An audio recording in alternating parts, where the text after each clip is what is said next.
Hello दोस्तों, आज की कहानी में आप लोगों का स्वागत है। मेरा नाम रवि है और मैं उस वक्त कॉलेज में पढ़ता था। मेरे घर के हालात भी ठीक नहीं थे। घर में सिर्फ माँ थी। पापा बचपन में ही गुजर चुके थे। मेरी माँ ने घरों में बर्तन साफ करके मुझे पाला और पढ़ाया लिखाया। हमारा गुजारा बस किसी तरह चल रहा था।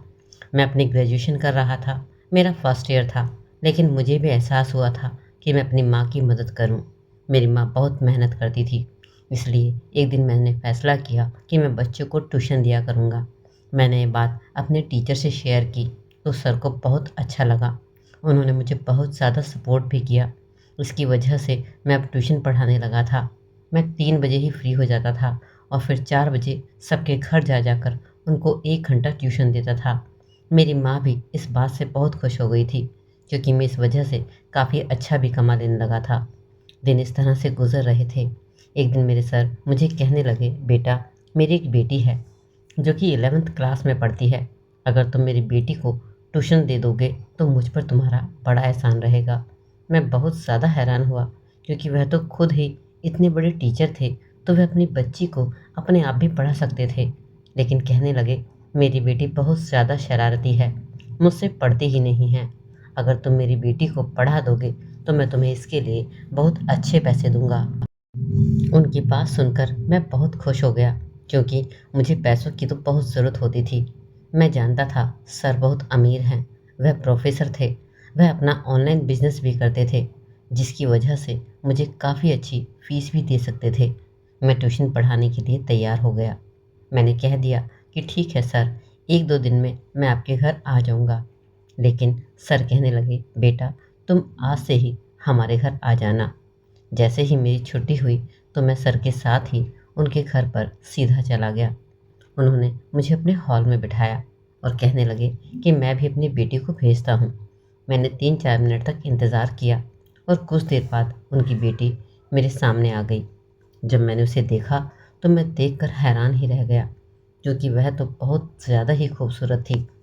मुझे अपनी आंखों पर विश्वास ही नहीं हो रहा था कि जो मेरे सामने बैठी हुई है कोई लड़की है या कोई राजकुमारी। वह मेरे सामने आकर बैठ गई। इससे पहले मैं लड़कियों से कम ही बात किया करता था, इसलिए मुझे थोड़ी सी शर्म भी आ रही थी। मैं कुछ शर्मीले टाइप का ही था। मेरी माँ ने मेरी परवरिश बहुत अच्छे से की थी। मेरी कोई बहन भी नहीं थी। मैं इकलौता ही था।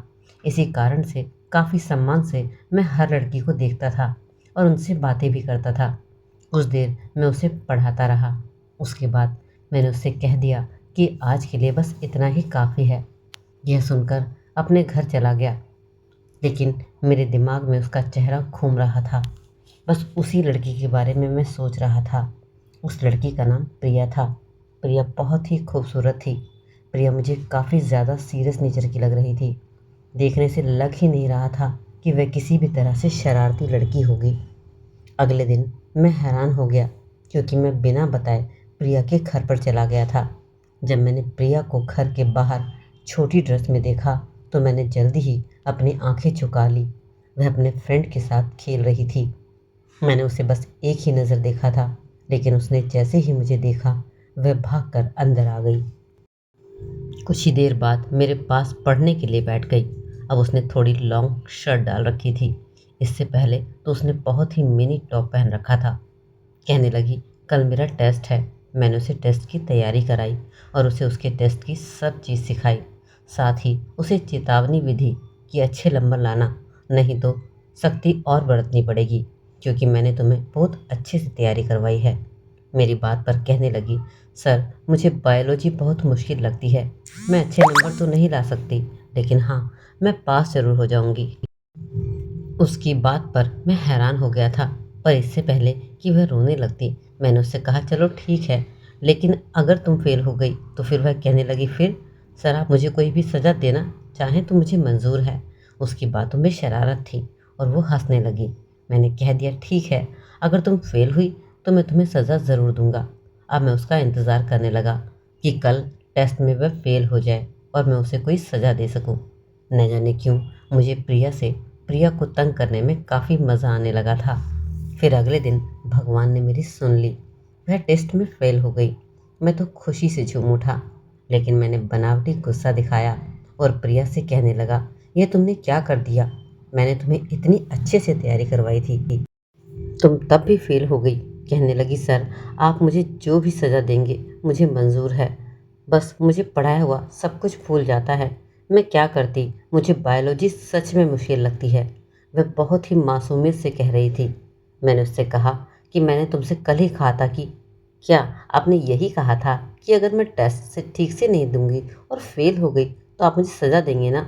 मैंने उससे कहा, ठीक है, फिर क्या सज़ा देनी चाहिए तुम्हें बताओ? कहने लगी, आप जो भी सज़ा देंगे मुझे मंजूर है। उसकी मासूमियत और खूबसूरती पर मेरा दिल आने लगा था। मैंने एक नज़र उसके ऊपर डाली। हम दोनों के अलावा कोई भी वहाँ पर मौजूद नहीं था। मेरे साथ इतनी खूबसूरत लड़की थी और उसकी सुंदरता को देखकर मेरा दिल अब बहकने सा लगा था। मन में अजीब अजीब ख्याल आ रहे थे।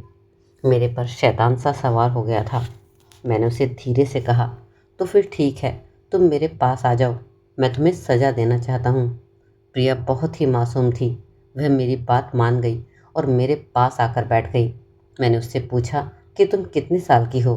तो कहने लगी, मैं तो भी 15 साल की हूँ। तब मैंने उससे कहा कि तुम 15 साल की नहीं हो, क्योंकि वो देखने में 16 साल की थी और मैं 22 साल का था। मैंने उससे कहा कि मैं तुम्हें कोई भी सज़ा दूंगा, क्या तुम अपने घर वालों को वह सज़ा बताओगी? तो कहने लगी, नहीं सर, मैं अपनी सज़ा बताऊंगी। क्यों, अगर ऐसा मैंने किया भी तो पापा मुझ पर ही गुस्सा होंगे, क्योंकि मैं आपके पढ़ाने के बावजूद अपनी पढ़ाई पर ध्यान नहीं दे पाई और टेस्ट में फ़ेल हो गई। इसलिए मैं ये सज़ा शायद किसी को नहीं बता पाऊंगी। मैं चुप हो गया था। उसका गुलाबी गालों को देखकर मेरा दिल चाह रहा था कि मैं उसे अपनी बाहों में कस लूं और चूम लूं, लेकिन मेरा दिल यह करने से इनकार भी कर रहा था। कहीं ना कहीं मेरी माँ की दी हुई परवरिश मेरे सामने आ रही थी। इसलिए मैंने फैसला कर दिया था और उसे कहा कि नहीं, मैं आज तुम्हें सज़ा नहीं दूंगा, लेकिन अगर आइंदा तुमने कभी भी टेस्ट में इस तरह के नंबर लाए, तुम फेल हुई, तो मैं तुम्हें ज़रूर सज़ा दूंगा। चलो, आज के लिए तुम्हें माफ़ कर देता हूँ। इतना सुनते ही वह खुश हो गई और मैं वापस उसे पढ़ाने बैठ गया। एक दिन मैं कॉलेज में ही था जब सब सर मेरे पास आए और कहने लगे, बेटा मुझे तुमसे कोई ज़रूरी बात करनी है। मैंने सर से कहा कि सर मैं क्लास ले रहा हूँ, उसके बाद आराम से आपके पास आऊँगा। आपने मुझे जो भी कहना है मुझसे कह दीजिएगा। इस तरह मैं क्लास के बाद सर के पास गया। सर बिज़ी थे। कुछ देर बाद मैं अंदर गया। सर ने मुझसे कहा, बैठो बेटा, मैंने तुमसे प्रिया के बारे में बात करनी है। यह सुनकर तो मैं हैरान था कि आखिर प्रिया के बारे में क्या बात करनी है और अचानक से ही ऐसी क्या बात आ गई। लेकिन सर कहने लगे, बेटा मैं चाहता हूँ कि प्रिया तुम्हारे घर चली जाए। उनकी यह बात सुनकर मैं बहुत ज़्यादा हैरान था। आखिर वो ऐसा क्यों चाहते हैं? सर कहने लगे, बेटा मैं तुम पर बहुत विश्वास करता हूँ, तुम बहुत अच्छे लड़के हो। इसलिए चाहता हूँ कि मेरी बेटी तुम्हारे पास ही रहे, क्योंकि मुझे किसी काम के लिए कुछ दिनों को बाहर जाना है, लेकिन शहर में मेरा कोई अपना नहीं है जिसके पास मैं अपनी बेटी को छोड़ सकूं। और वैसे भी उसके टेस्ट चल रहे हैं। मैंने यही सोचा कि तुम उसको पढ़ाते हो तो मैं उसे तुम्हारे पास ही छोड़ देता हूँ। तुम्हारे घर पर तुम्हारी माँ भी है, उसका ख्याल भी अच्छे से रख लेगी। मैंने सर की बात सुनी तो मैं हैरानी में डूब गया था कि मैं क्या करूँ, लेकिन मैंने सर को हाँ कह दिया। सर कोई बात नहीं है, मैं आपकी बेटी को अपने घर पर पढ़ा दूंगा। लेकिन अंदर से मेरा दिल कहीं ना कहीं बहुत ज़्यादा परेशान हो रहा था। सिर्फ मैंने बहुत मुश्किल से ही हाँ कर दिया था। मैं सोच रहा था कि ऐसा कैसे हो सकता है कि मैं अपने घर में प्रिया को घर में देखकर कैसे अपने दिल को मना सकता हूँ। इतनी खूबसूरत लड़की मेरे साथ रहने वाली थी, सही में कुछ गलती ना कर बैठूं। लेकिन फिर मैंने माँ का सोचा कि वह तो घर पर ही मौजूद होगी, मैं उसे अपनी माँ के पास ही सुला दिया करूँगा। यही सोचकर मैंने सर को हाँ कर दी थी। फिर सर मुझे अपने साथ अपने घर ले गए और सर ने शायद प्रिया को फ़ोन भी करके बता दिया था, इसलिए वह तैयार बैठी थी। उसके साथ एक छोटा सा बैग भी था। प्रिया बहुत उदास थी। सर उसे समझाने लगे, देखो बेटा, अपने सर को तंग नहीं करना, अब यही आपको पढ़ाएंगे और उनकी माँ तुम्हारा ख्याल रखेगी। मैं तुम पर भरोसा कर रहा हूँ, लेकिन तुम भी बहुत शरारती हो। मुझे डर है कि तुम कभी कभी अपने सर को तंग ना करो और वह तुम्हें डांट ना दे। इसलिए मैं चाहता हूँ कि तुम अपने सर की बात मानना और वह जैसा पढ़ाए वैसा ही पढ़ना, उस बात को मानना जो तुम्हारे सर कहें।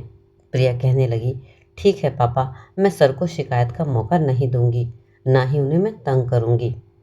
इस तरह से प्रिया को मैं अपने घर लेकर आ गया। गाड़ी तो कोई नहीं थी, मैं मोटरसाइकिल पर था, इसलिए प्रिया मेरे पीछे बैठकर आई थी और उसका बैग मैंने अपने आगे रख लिया था। प्रिया काफ़ी आराम से बैठ गई थी। उसने एक हाथ मेरे कंधे पर रख लिया था। तभी मुझे कुछ अजीब सा तो महसूस हुआ था। मेरा दिल धड़क रहा था। मैं जितना चाहता कि उस लड़की से मैं खुद को दूर रखूं, मेरा दिल उसकी तरफ खींचने लगा था। लेकिन मैंने खुद पर काबू पाया और उसे अपने घर लेकर आ गया। माँ ने उसे देखा तो बहुत ज़्यादा हैरान हो गई थी, क्योंकि मैंने माँ को पहले नहीं बताया था। मैंने माँ को सारी बातें बता दी। माँ कहने लगी, इधर आओ बेटा, मुझे तुमसे कुछ बात करनी है। मैं माँ के पास गया तो माँ कहने लगी, बेटा तुमने ये क्या कर दिया? तुम जानते हो ना कि रिश्तेदारी में एक शादी है जहाँ मुझे जाना है। वह शादी दूसरे शहर में है। मैं 3-4 दिन बाद ही आऊँगी और अब तुम प्रिया को लेकर घर आ गए हो, तो अब यह अकेली कैसे रहेगी? माँ की बात सुनकर मेरा तो दिमाग ही घूम गया था। फिर मेरे दिमाग में आया कि मैं तो भूल ही गया था कि उनको शादी में जाना था। अब मैं क्या करता? मुझे काफ़ी अजीब सा लग रहा था, लेकिन मैंने खुद को समझाया और माँ को कहने लगा, आप इस समस्या का हल निकालो। अब ऐसा तो नहीं हो सकता कि मैं प्रिया को वापस उसके घर भेज दूँ, क्योंकि प्रिया के पापा तो चले गए हैं और अगर मैंने सर को अब इनकार किया तो उन्हें शायद अच्छा भी नहीं लगेगा। इसलिए ऐसा करते हैं कि आप शहर चली जाएं, मैं प्रिया को संभाल लूँगा। वह बहुत अच्छी और सच्ची बच्ची है, मुझे कोई भी दिक्कत नहीं होगी। माँ ने कहा, नहीं नहीं, ऐसा नहीं हो सकता, मोहल्ले के लोग बातें बनाएंगे। मुझे माँ की बात पर गुस्सा आया। मैंने कहा, माँ आप मोहल्ले वालों की बातों पर विश्वास करने लगी। आपको पता है ना कि मेरी नीयत कैसी है। आपको क्या अपने बेटे पर विश्वास नहीं है? आप ऐसा करें, आप आराम से शादी में जाएं, सब कुछ मुझ पर छोड़ दो। आपकी परवरिश पर मैं कभी दाग नहीं लगने दूंगा। मेरी माँ को मुझ पर पूरा विश्वास था और मुझ पर विश्वास करते हुए ही वह शादी में चली भी गई। अब इस घर में मैं था और प्रिया थी। अब वह मुझसे पूछने लगी, सर आपकी माँ कहाँ गई? मैंने कहा, उन्हें बाहर कुछ काम था, रात तक आ जाएंगी। मैंने उसे कुछ भी नहीं बताया कि माँ को 2-3 दिन लगेंगे, वह जल्दी ही वापस आ जाएगी। मैं संजना को पढ़ाने लगा।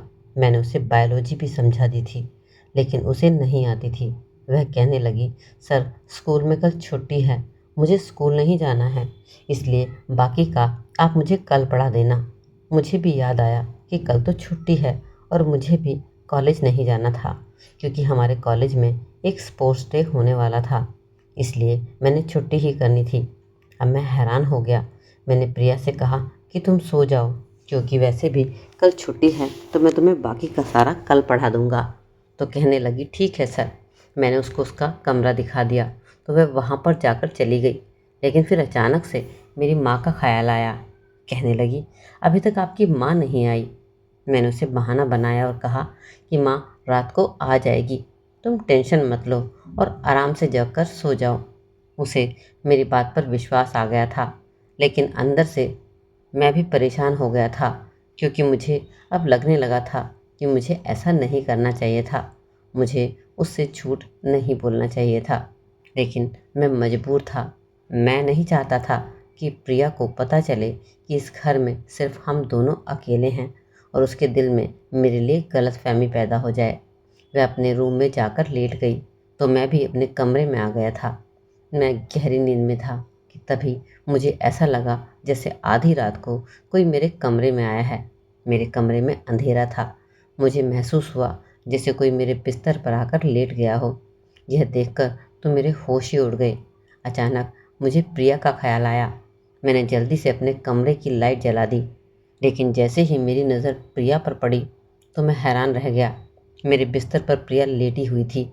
मैंने कहा, प्रिया ये क्या हरकत है? तुम यहाँ क्या करने आई हो? अपने कमरे में जाओ।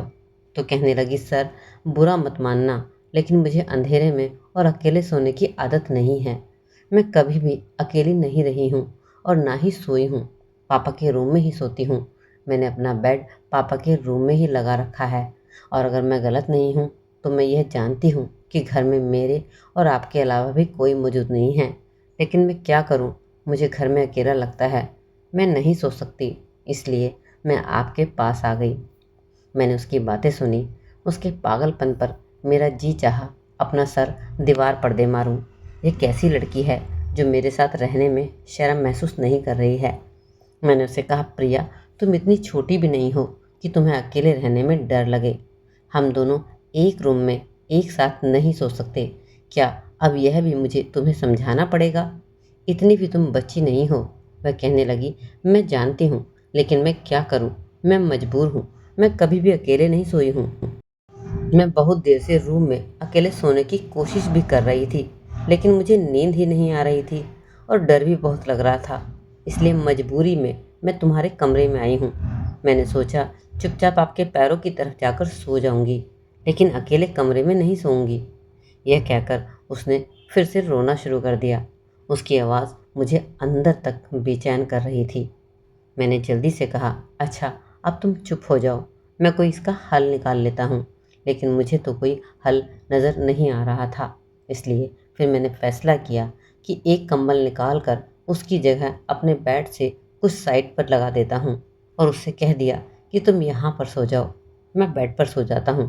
वह कहने लगी, मुझे बेड पर ही नींद आती है, मुझे नीचे नींद नहीं आती। मजबूरन मैंने उसे अपनी जगह दी और वह बेड पर सो गई और मैं नीचे ज़मीन पर कंबल बिछाकर सो गया। मैं अंदर ही अंदर खुद को डांट रहा था कि मेरे दिमाग में यह बात क्यों नहीं आई कि माँ को शहर से बाहर जाना था। वह घर पर नहीं होगी तो मैं कभी भी प्रिया को अपने पास ना लाता। लेकिन अब प्रिया मज़े से मीठी मीठी गहरी नींद में सो रही थी, जबकि मुझे ज़मीन पर नींद भी नहीं आ रही थी। ऊपर से प्रिया के सोने का ढंग मुझे और भी ज़्यादा डिस्टर्ब कर रहा था। एक तो वह बहुत ही खुले नाइट सूट में थी, ऊपर से कंबल भी नहीं ओढ़ रही थी। पूरा कंबल उतार कर फेंक दिया था और बेड पर फैल कर सोई हुई थी। बार बार मेरी नज़र ना चाहते हुए भी उसके ऊपर जा रही थी और मेरे दिल के जज्बात बेकाबू हो रहे थे। मैंने जैसे तैसे खुद पर काबू किया, लेकिन मैंने सोच लिया था कि अब आगे क्या करना है। अगले दिन मुझे काफ़ी गुस्सा आ रहा था। प्रिया जल्दी उठ गई थी। उसने लाइट ऑन कर दी थी।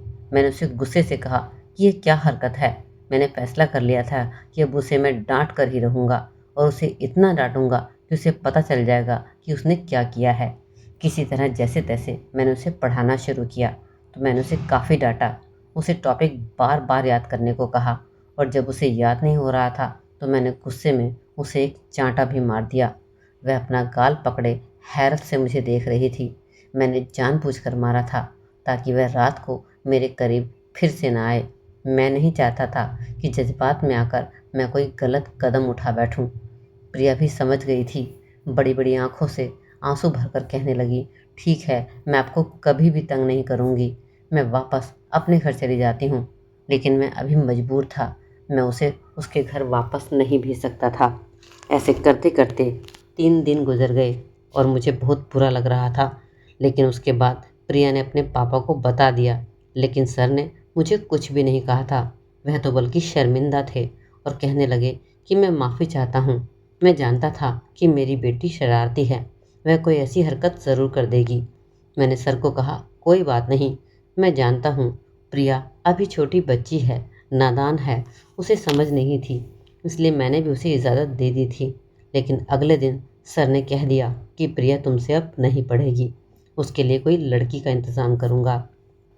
उसके बाद से अब प्रिया मुझसे नहीं पढ़ती थी, लेकिन मेरा गुजारा तो फिर भी चल रहा था। मैं धीरे धीरे प्रिया को भूल गया था, लेकिन दिल के किसी कोने में अभी भी वह बसी हुई थी। जब मैंने उसको थप्पड़ मारा था और उसकी आंखों में आंसू थे, लेकिन शायद उस समय प्रिया को चांटा मारना ज़रूरी था, नहीं तो वह उम्र के जिस हिस्से में थी कभी भी गलती कर सकती थी और मैं भी उस समय उम्र के नाजुक हिस्से में ही था। हम दोनों की ही उम्र बहक जाने वाली थी। अगर उस समय कुछ गलत कर जाता तो ज़िंदगी भर खुद से नज़र नहीं मिला पाता और न ही अपनी माँ के सामने नज़र उठाकर बात कर सक पाता। इसलिए मजबूरन प्रिया को सही राह दिखाने के लिए उसे थप्पड़ मारना ज़रूरी था। 5 साल का समय गुजर चुका था जब एक दिन मुझे पता चला कि वह यूनिवर्सिटी पहुंच गई है तो मैं बहुत ज़्यादा हैरान हुआ था, क्योंकि उस समय मैं एमएससी कर रहा था। वह मुझसे 7 साल छोटी थी। एक दिन अचानक ही मेरी नज़र यूनिवर्सिटी के गेट पर पड़ी। वहाँ पर प्रिया भी थी। मैं उसकी खूबसूरती को देखकर हैरान हो गया था। अब वह छोटी और शरारती नहीं रही थी, बल्कि बड़ी समझदार बन गई थी। उसे यूनिवर्सिटी की हवा लग गई थी। कुछ लड़के उसके आसपास मंडरा रहे थे और उससे बातें कर रहे थे। मैं हैरान हुआ। मैंने एक नज़र उसे देखा। शायद वह भी मुझे पहचान गई थी, लेकिन वह मेरे पास नहीं आई। मैं बहुत हैरान हुआ कि ऐसी भी क्या नाराज़गी है कि मेरे पास तक नहीं आई। ऐसे ही कितने दिन गुजर गए। मेरा दिल कहीं ना कहीं तड़प रहा था। दिल में दबी हुई प्रिया के लिए मोहब्बत फिर से मचलने लगी थी। मैं अब प्रिया को रोज़ ही देखता रहता था। उसके पास वही 3-4 लड़के हमेशा होते थे जो उसके दोस्त बन चुके थे, और यह चीज़ मुझे पता नहीं क्यों बुरी भी लग रही थी। मजबूरन एक दिन मैं प्रिया के पास खुद ही चला गया और उसे कहने लगा, क्या तुमने मुझे पहचाना नहीं? उसने मेरी बात का कोई जवाब नहीं दिया। मैं बहुत गुस्से में आया। मैंने उसका हाथ पकड़ा और साइड में ले आया। कहने लगी, यह क्या हरकत है? मैंने उससे कहा कि जब तुम मुझे ऐसे इग्नोर करोगी तो मैं ये सब करने पर मजबूर हो जाऊंगा, इसलिए चुपचाप मेरी बात सुनो। प्रिया कहने लगी, मैं जानती हूँ मैंने तुम्हें बहुत ज़्यादा तंग किया था। उसकी बात सुनकर मैं हैरान हो गया। मैं कहने लगा, मैंने तुम्हें पढ़ाया, क्या तुम इसका बदला ऐसे लोगी? मेरी तुम बहुत इज्जत करती थी, लेकिन अब मुझसे ऐसे बात करोगी? कहने लगी, उस वक्त तुम मेरे गुरु थे, लेकिन अब तुम मेरे कुछ भी नहीं लगते, और जिनको मैं जानती नहीं मैं उनसे ऐसे ही बात करती हूँ। मैं बहुत परेशान हो गया कि उससे कैसे माफ़ी मांगूँ। फिर एक रोज़ मैंने उससे माफ़ी भी मांग ली। मैंने उससे कहा कि उस समय मेरा तुम पर गुस्सा करना बहुत ज़्यादा ज़रूरी था। अगर तुम पर गुस्सा नहीं करता तो शायद बहुत कुछ गलत हो जाता। तुम और मैं उम्र के उस नाजुक हिस्से में थे। वह उम्र बहुत ही नाजुक होती है। ज़रा सी गलती हम दोनों को बर्बाद करके रख देती। इसलिए मजबूरन मुझे तुम पर गुस्सा करना पड़ा था और तुम पर हाथ भी उठाना पड़ा था, क्योंकि यह कोई छोटी बात नहीं थी कि एक जवान लड़का और लड़की इस तरह अकेले एक ही बेड पर सोएं। मैंने तुम पर इसलिए गुस्सा किया था कि तुम गुस्सा होकर मुझसे अलग सोना शुरू कर दो। मैं भी एक लड़का था, कब तक खुद पर कंट्रोल करता। मैं नहीं चाहता था कि मैं तुम्हारे साथ कुछ गलत करूं, और सच तो यह है कि मैं धीरे धीरे तुम्हें चाहने भी लगा था। तुमसे मोहब्बत हो गई थी। मेरी बात सुनकर वह चुप रही, कुछ भी नहीं बोली, लेकिन उसकी आंखों की चमक मुझे बता गई कि मेरी बात सुनकर वह खुश हुई थी। शायद वह भी मुझसे मोहब्बत करती थी। वह चली गई, लेकिन मैं वहीं खड़ा नहीं रहा, वापस चल दिया, क्योंकि अब मैं जानता था कि शायद उसे गलती का एहसास हो जाएगा और वह भी मुझसे माफ़ी मांगेगी। पर दिन ऐसे ही गुजरने लगे। प्रिया तो मेरे पास आई ही नहीं थी।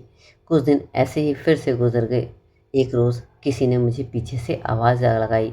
जैसे ही मैंने पीछे देखा तो प्रिया थी। वह मेरे पास आई और कहने लगी, मुझे माफ़ कर दो, मुझे ये सब कुछ नहीं करना चाहिए था, लेकिन मैं क्या करती।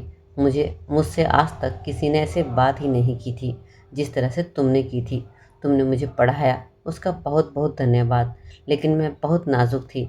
मेरे पापा ने कभी भी मुझसे ऐसे तेज़ शब्द में बात नहीं की थी, लेकिन तुमने तो उस दिन मुझे थप्पड़ मारा था।